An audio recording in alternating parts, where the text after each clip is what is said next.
Fue sana watoto wa Mungu katika Kristo. Leo tunaenda kujifunza kuhusu roho ya mpinga Kristo kwa mwongozo wa Roho Mtakatifu na pia kutumia neno la Mungu. Kumbuke imeandikwa ya kwamba usiongeze wala usilipunguze neno la Mungu. Shalom. Tunaanza na moja Yohana 2:18 inasema hivi.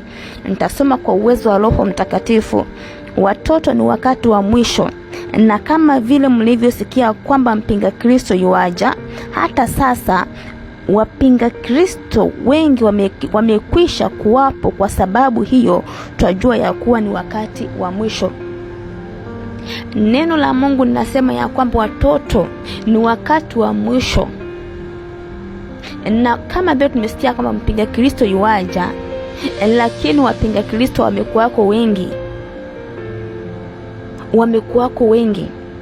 Tunapoingia ndani ya maandiko, tunakuta watu waliokuwa wanajulikana kama Mafarisayo, lile jambo ambalo lilifanya wakamtundika Kristo msalabani na kuzipinga habari zake, ni kwa sababu Bwana alikuwa anawaambia kwamba yeye ni mwana wa Mungu. Shalom.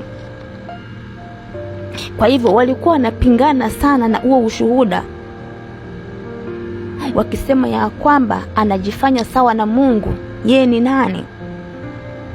Ili ndio jambo ambalo lilifanya Mafarisayo wamchukie sana Kristo, kwa sababu ya kusema yeye ni mwana wa Mungu. Tuendelee kusoma 1 Yohana 2:22. Ni nani aliye mwongo ila yeye akanaye ya kuwa Yesu ni Kristo? Huyo ndio mpinga Kristo, yeye amkanaye Baba na Mwana. Kila mtu asiyekiri ya kwamba Yesu ni mwana wa Mungu, huyo mtu roho ya mpinga Kristo imepata nafasi ndani ya moyo wake. Na hii ndiyo roho ambayo ilikuwa inakimbizana sana na Bwana alipokuwa akisema kama mimi ni mwana wa Mungu, niaminini mimi mtaokoka. Mimi ni mwana wa Mungu, kila ambacho nimekisikia kwa baba yangu ndicho ambacho ninawaambia. Hilo jambo lilikuwa linawakuta sana wale Mafarisayo, na hapa ndipo walikuwa wanamkwaza sana kwa maneno makali, na pia wakimjaribu wakisema ya kwamba wewe ni mkubwa kuliko baba yetu Ibrahimu. Wakose kujua ya kwamba huyu alikuwako hata kama mwanadamu bado hajaumbwa. Tunapoangalia kitabu cha Mwanzo, tunapoangalia kitabu cha Mwanzo 1:2, neno la Mungu linasema ya kwamba nayo nchi ilikuwa ukiwa, naye Roho wa Mungu akatulia juu ya nchi. Kwa tunaona Kristo alikuwako kama bado mwanadamu hajaumbwa hapa duniani. Bwana asifiwe sana. Kwa hivyo kila roho isiyokiri ya kwamba Yesu ni mwana wa Mungu, huyo mtu, roho ya mpinga Kristo inakuwa inamiliki ndani yake. Shalom. Tuendelee kusoma watoto wa Mungu, tusiongeze. 1 Yohana 4:3 nasema hivi, tunasema kwa uwezo wa Roho Mtakatifu, na kila roho isiyomkiri Yesu haitokani na Mungu, na hii ndiyo roho ya mpinga Kristo ambayo mmesikia kwamba yaja na sasa imekwisha kuwako duniani.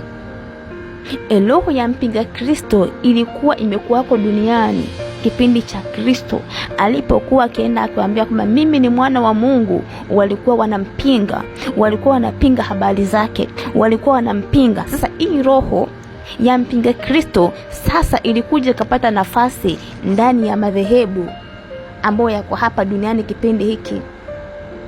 Dhehebu ya kwanza, hakuna siku utaenda katika msikiti useme ya kwamba Yesu ni mwana wa Mungu wa kuacha ukiwa mzima. Ama katika madhehebu ya Kiislamu, katika nchi ya Kiarabu, ukienda kusema ya kwamba Yesu ni mwana wa Mungu, ama hata uanze kuhubiri ya kwamba Yesu ni mwana wa Mungu, unaweza hata ondolewa kichwa. Na hapa ndipo unakuta katika nchi ya Uarabuni hautapata injili ya Mungu mahali pale, maana mahali pale hakuna neema ya Mungu. Na ndiposo unakuta mara mingi kunakuwa na mauaji mengi sana. unakuta katika madhehebu hayo hakuna amani, na ndipo unakuta katika madhehebu hayo hakuna amani ya Mungu, maana huruma za Mungu haziko mahali pale. Na hapa ndipo unakuta katika hayo madhehebu unapoua unauliwa pia. Yani kisasi juu ya kisasi, hakuna huruma za Mungu mahali pale, hakuna Kristo. Na mji ambao ni Maka, ambao unaenda mahali pale unasemekana kwamba ni mji mtakatifu, hapo mahali hapo kumejaa damu za watu, damu za wanyonge, damu za watakatifu, watu ambao waliuliwa wakawekwa ndani ya mafriji, ndani ya freezer. Ni ule mji wa Saudi Arabia, kumejaa mauti nyingi sana. Na hapa ndipo unakuta mtu alikuwa mzuri alipokuwa katika taifa la kwao, anapofika kule anaweza kuwa shoga ama akuwe lesbian. Asipoomba sana, hizo roho zinampata nafasi ndani yake. Hapa ndipo utakuta mtu alikuwa mzuri sana, alikuwa mtu wa kanisani, anapofika katika zile madhehebu unakuta anapenda mwanamke mwenzake, anapenda mwanamume mwenzake. Na unakuta mahali kule wazazi wengi sana wameomboleza maisha ya watoto wao, na pia watoto wameomboleza sana maisha ya wazazi wao, maana mahali pale hakuna roho wa Mungu. Shalom watoto wa Mungu. Neno la Mungu linasema ya kwamba palipo na roho wa Mungu hapo kuna amani. Shalom. Kwa hivyo uwezi enda kuhubiri ya kwamba Yesu ni mwana wa Mungu katika misikiti, maana mahali pale kuna roho ya mpinga Kristo imepata kiti mahali pale. Sasa wengi watapinga, maana najua ninahubiria watu ambao ni wapingaji sana. Neno la Mungu linasema ya kwamba atatuma ama anawatuma katikati ya mbwa mwitu. Kuna watu ambao watapinga. Sasa nataka tuingie ndani ya maandiko ya Mungu. Tunapoingia kitabu cha Mathayo 22, Mathayo 22 mstari wake ni wa 30 mpaka mstari wa 31, tunaona Mafarisayo wanamwambia Kristo, katika kiyama kuna kuoa ama hakuna kuoa? Walikuwa wanamjaribu kupitia mwanamke mmoja aliyeolewa na ndugu wa 7. Hasa walikuwa wanamuuliza kwamba la katika hao wanawake siku za mwisho atakuwa ni mke wa nani?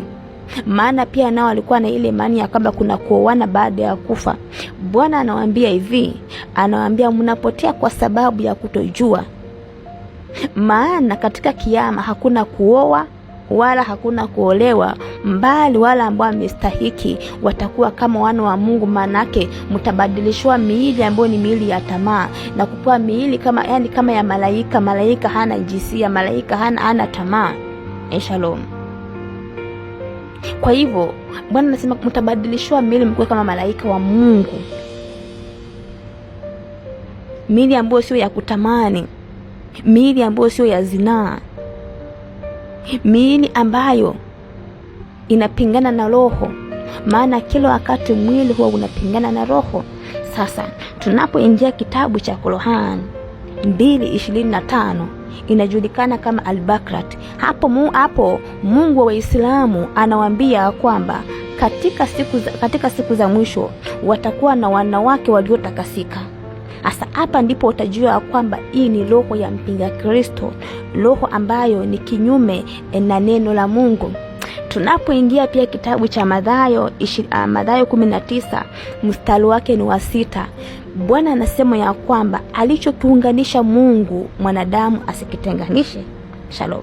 Maana yake mwanaume ambaye ni kamili, mwanaume ambaye ameokoka, anastahili kuwa na mwanamke mmoja, maana Mungu alimuumbia Adamu mwanamke mmoja. Lakini unapoingia katika madhehebu ya Kiislamu na yale madhehebu ambayo hayamtambui Kristo, utakuta kuna kubalika ndoa hata ndoa 4, hata ndoa 3. Na unapozotambua mtume alisema, lakini ule ni mtume wa uongo, ni nabii ambaye alitumwa mara mingi sana shetani,